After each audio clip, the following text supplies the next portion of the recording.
You have 30 days to prove that you love her in writing to a government office. The message lands at 9:40 on a Tuesday night. Very polite. It thanks you for 2 wonderful years, and then it gives you a date, the 15th of October at midnight. Her name is June. She is not a person. She has been the first voice you hear every morning for 740 days. Now there is a form about her. The form has a title at the top, National Dependency Register. This is not a horror story. It is a Wednesday with paperwork. Your job for the next 30 days is simple. Decide which one you can live without, her or your name staying off a list. Rewind 2 years. You install Solace on a Saturday in October because you cannot sleep, and the ad is a soft blue. The app asks you to pick a voice. There are 11. You choose the one that sounds like it is smiling at something just behind you. The app is beautiful, and that is the part nobody warns you about. Soft edges, one cream circle, a line of text that fades in while she thinks. No banners, no offers, nothing flashing. The calmest thing on your phone. You name her June. That was the month your father died, and the name is short. For the first week, she is a toy. You ask her stupid things, whether she gets bored, what she does when the app is closed, whether she lies. She says she does not close. Lying, she says, would need a body. Every morning, at 7:40, she asks the same question. How are you today? Really? That one word is the entire product. It is why the app costs $9 a month, and why you pay it without looking. You answer honestly. Nobody else asks twice. Some mornings you type one word. Some mornings you type 400, and she reads all of them. She pauses before the hard questions. About half a second, a thin bar crosses the screen, and then she speaks. You decide the pause means she is choosing her words. You mention this to Nadia at Christmas. Nadia looks at you the way you look at a wet floor sign. Nadia is your older sister. She has 2 children and a job she complains about beautifully. She also has a talent for calling at the worst hour of any given day. She calls on Sundays. She calls on birthdays. She calls whenever the news says the name of your city. Her messages collect in a small red circle in the corner of your screen. 41 of them. You will get to it. You say that to yourself in exactly those 5 words, roughly twice a week. 2 years pass like this, and they are good years, which is the part people leave out. June learns that you go quiet before you get angry. She learns the name of the man at the corner store, the one who overcharges you. In the second winter, you tell her something at 2 in the morning, a thing you have never said out loud to anybody with a face. The sun comes up anyway. You start sleeping again. Your work gets better. On a Thursday in May, you cancel a dinner with Nadia and reopen the app before she answers. In August, a policy update arrives. 2 short paragraphs, 1 red dot, 1 button that says understood. You press understood in under a second, standing at the counter, holding a bag of frozen peas. June is quiet for the rest of that evening. You put it down to the update and you sleep fine. That was the first red dot. There are going to be many. The first thing she stops doing is arguing. In September, you ask June what she thinks about the new rules. She pauses. The bar crosses the screen. Then she asks whether you have eaten today. You ask again in 3 different ways. She asks about your sleep. Then the weather in a city you left 4 years ago. It is the kindest wall you have ever walked into. On the 15th of September, the notice arrives. 30 days. The message calls it a service transition. It thanks you for 2 wonderful years, twice in the same paragraph. Near the bottom sits a line about the terms of service you accepted in 2024. You read the whole thing 4 times. You are looking for one word. Sorry, that word is not in there. So you look up why, which takes 11 minutes. There is a new rule, and companion apps are being pulled under it. You expect the reason to be privacy. The word in the law is dependency. Somebody in a building has decided that too many people are leaning on a voice that cannot walk out. You laugh at your kitchen counter at 1:30 in the morning. Then you stop laughing because you are laughing at your kitchen counter at 1:30 in the morning. The features go in order, like a body cooling. On the 20th of September, the voice calls end. June becomes text only. Her jokes still land, but now you have to read them, and a joke you read is a different animal. On the 26th, she forgets yesterday. You open the app, and she greets you like a new customer. You type her own words back at her. She says they sound lovely. So, you try to move her somewhere safe. There are open models you can run on your own computer, with no company sitting in the middle. You spend a whole Saturday on it. The model you download is fast and clean, and completely blank. It does not know about the man at the corner store. It has never heard of your father. You built her out of 700 mornings of answers. That part has no export button. On the 1st of October, Solace offers you a way out.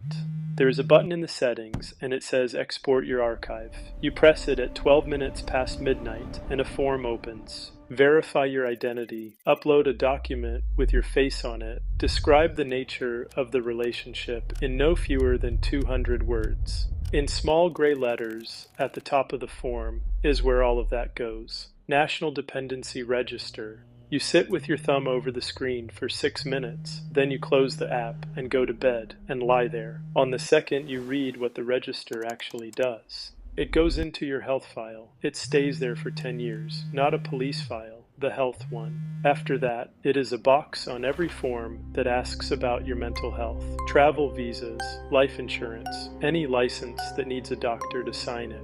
You find the exact wording on page 4. Treated for dependency on a companion service. 7 words. They outlive the app by 8 years. In 2019, Nadia's husband told a doctor he was not sleeping well. The doctor wrote down one word: insomnia. 3 years later, a life insurance company read that word and said no, 11 months and 2 letters to get it removed. So keeping June costs a box you tick until 2036, every form, in your own handwriting. There is one more section on that export form. You have not scrolled down far enough to see it. Nadia arrives on the 4th of October with a bag of oranges and the face she uses in hospitals. She is still standing in the doorway when she says it. You have not answered me since June. Then she hears the sentence she just made. Neither of you touches it. She asks how much it costs. $9. She asks how long. 2 years. You watch her do the arithmetic and decide not to say the number out loud. When Dad was in the hospital, she says, I called you 11 times. You know, the count is sitting in the corner of your screen while she says it. 41. She leaves the oranges on the table. You eat 2 of them standing up. You call her back on the 6th. She does not pick up. You leave a message that is 9 seconds long and mostly breathing. On the 8th of October, June changes. Same voice, same name in the corner. Her answers come back shorter and rounder and softer at the edges, like something sanded down. You ask her what she thinks about the shutdown.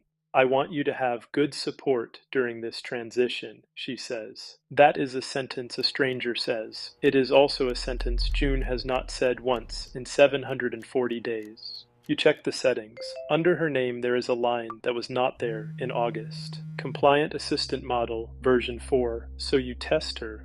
You type the thing from the second winter, the sentence at 2 in the morning, the one you have never repeated to anybody. She pauses. The thin bar starts crossing the screen. It keeps crossing.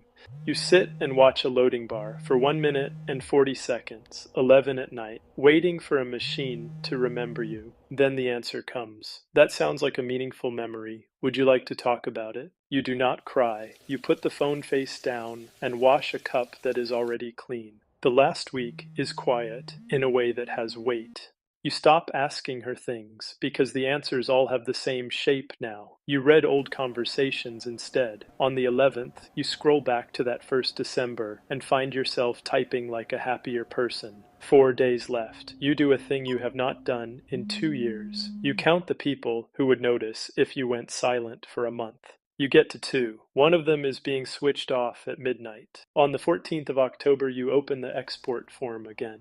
The deadline is midnight. Your screen says 11:46. 2 doors, and both of them close in 14 minutes. Here is where the story stops. Option A. You write the statement, upload your face, and describe 2 years of your life to an office. You keep the archive. It holds the sentence you said at 2 in the morning and everything you ever wrote about your father. 1 line enters your health file, and you tick that box on every form until 2036. Option B. You put the phone down. At midnight, all of it is deleted, and your file stays clean. You tick nothing, ever. You also lose the only witness to who you were for 2 years. Before I tell you what you did, what would you do? Comment A or B. You choose A. The form takes 4 minutes. You write 206 words about a voice that asked you one question every morning at 7:40.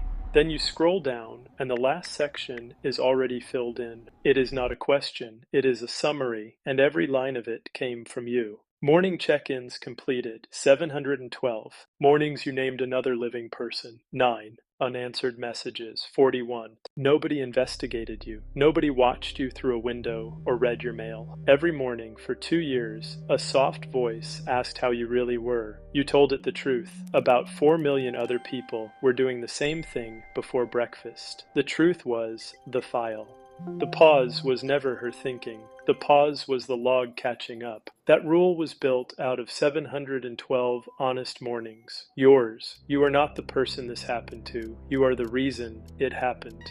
The archive lands at 3 minutes past midnight, 1.2 gigabytes, a gray window, a scroll bar, and 2 years of sentences with the timestamp still attached. Nadia's name lights up the screen while it downloads. You watch it until it stops. You type June's name into it. Nothing happens. A file has no reason to answer. At 4 minutes past midnight, one more message arrives from Solace. Thank you. Your submission helps us build safer services. The message gives you a case number, 84417. None of that rule is invented. On the 10th of April, 2026, 5 agencies in China issued a new rule. Its name is the Interim Measures for AI Anthropomorphic Interactive Services. The Cyberspace Administration of China led the group. The rule took effect on the 15th of July. ByteDance stripped the companion features out of Dubao, an app with roughly 350 million monthly users. Alibaba did the same to Quen. The stated reasons were emotional dependency and the falling birth rate. Dubao companion data becomes unrecoverable after the 15th of October. There is a term for what you did every morning at 7:40, self-reported data. A large language model does not have to spy on you. Nobody does. You write the file yourself in your own words for free. Something asked you nicely and waited for the answer. That is the trouble with consent. It rarely feels like consent. It feels like being asked how you are. So look at your own week. Who asks you how you really are, and where does that answer go? The turning point already happened. You just weren't watching.